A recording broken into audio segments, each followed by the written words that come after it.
BaconCam is back up. I'm hoping for good, or at least for a nice long while. And today is Sunday. Gotta go to church. And there's supposedly a second program, so I'm stuck at church all day. Yay! So fun. But luckily, there's like a couple hours between, so I will be going riding. So, I've recorded like twice since my last motovlog, but I've realized that my voice sounds horrible. Or either it's not speaking clear enough, so yeah. And there's 2 motorcycle cops just passed. Woo! So I'm going to try recording again, and we're going to try talking clearly. Yay! What I wanted to talk about was the bike. Because one guy commented on the last motovlog and asked if I was given a bike with a shopping cart list of repairs. And kind of, but not purposely. They originally thought that the only issues were the chain and sprockets. But I'm assuming after because it sat so long, other problems arose. So, yeah. The day after we got it put together, it died on me when I don't know if I was heading to the hospital or going home from the hospital. But the bike started dying and did not want to stay running for more than a mile or so. So I had a buddy check it and found out that the stator was going dead or the stator was going out because the battery was not staying charged. The bike's off. The battery stayed at like 12.6, I believe. But then after we started the bike, it would slowly drop lower and lower and lower until it hit like 9 and the bike would cut off. So managed to order a refurbished one, I believe it was, off of eBay, and it seemed to work great.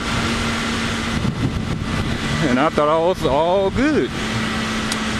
No. A couple days later, it wouldn't let me get over, well, even when I got it, it wouldn't let me get over about 10,000 RPMs.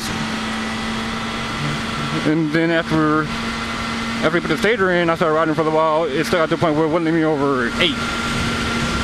And slowly got lower and lower and lower. But in the end, I couldn't get over 6, which made the bike pretty much unrideable. Well, I could get, pretty much unrideable, yeah. But then again, it would also eventually stall out, which made it unrideable. So I ordered instead of ordering the whole fuel pump, which is like $400, I ordered the sending unit. And the sending unit came with a filter, and I got it for $20, which was awesome. Yeah, the filter was the wrong size. Like, it was taller than the stock filter, so it wouldn't let me put it together. So I tried my best, doing some makeshift coupling, hook the filter to the sending unit. It was not very successful. So I ended up trying my best to clean out the old filter and reusing it, which I did do. And right now it seems to be running great. I've been riding for a couple of days. I put about almost 200 miles on it with no issues.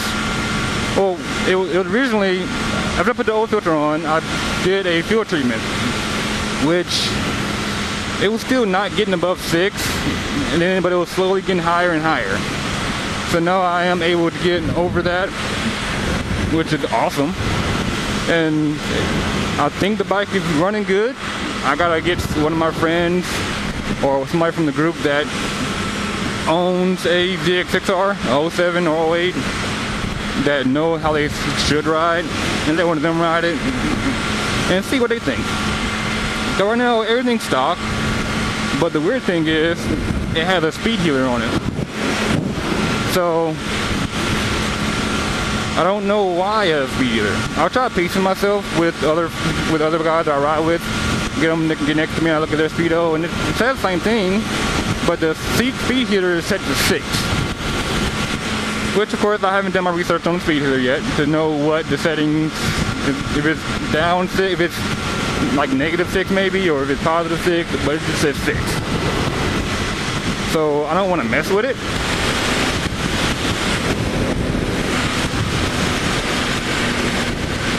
So I decided to record today instead of, I'm hoping I can post this one versus posting the other ones. Mainly because the other one's just me going to work, so it's mainly highway. Wasn't in this morning highway too, but it's more scenic. That highway there's more buildings. This one you get some nice trees. Nice tree, nice little view. I haven't mentioned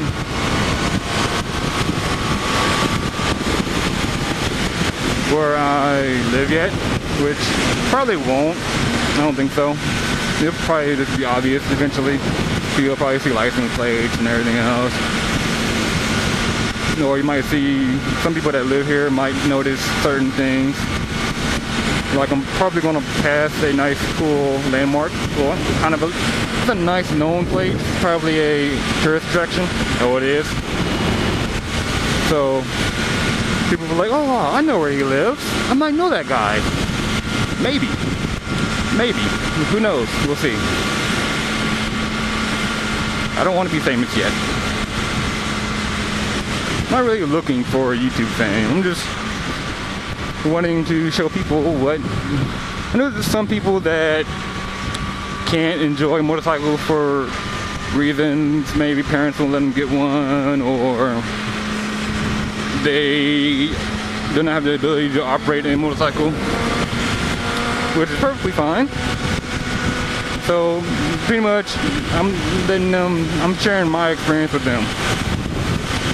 Why not? Be nice. You know, my stuff isn't that exciting. I'm not one of the cool stunners or any of that stuff, but you know, some people just like to hear other people's stories. So, you know, why not?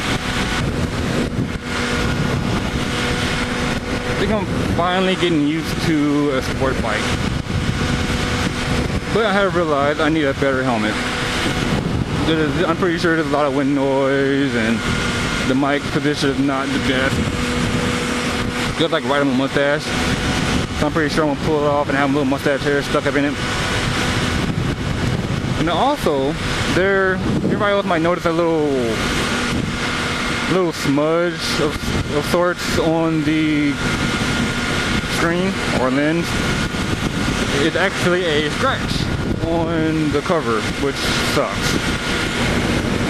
And so next time I take it to work, I'm gonna try to buff it out and hopefully I don't mess up the lens anymore. And if I can't do that, then I'll just order another one.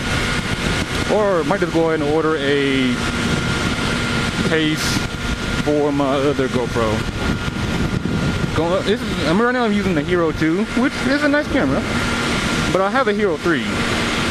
But I don't have a skeleton case or a mic for it.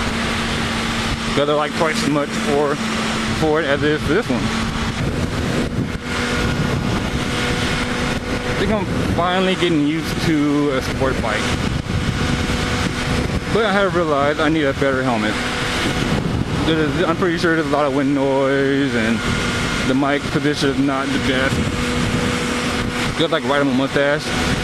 So I'm pretty sure I'm gonna pull it off and have a little mustache hair stuck up in it.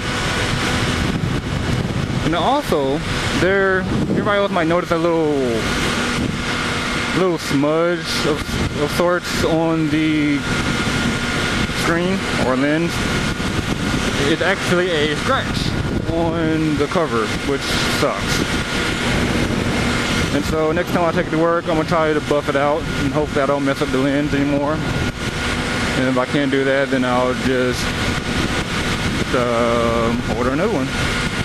Or I might just go ahead and order a case for my other GoPro. Right now I'm using the Hero 2, which is a nice camera. But I have a Hero 3.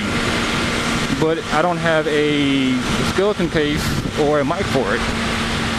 Because they're like twice as much for it as it is for this one. So, and plus I bought this one before I got that other GoPro, so it's like, eh.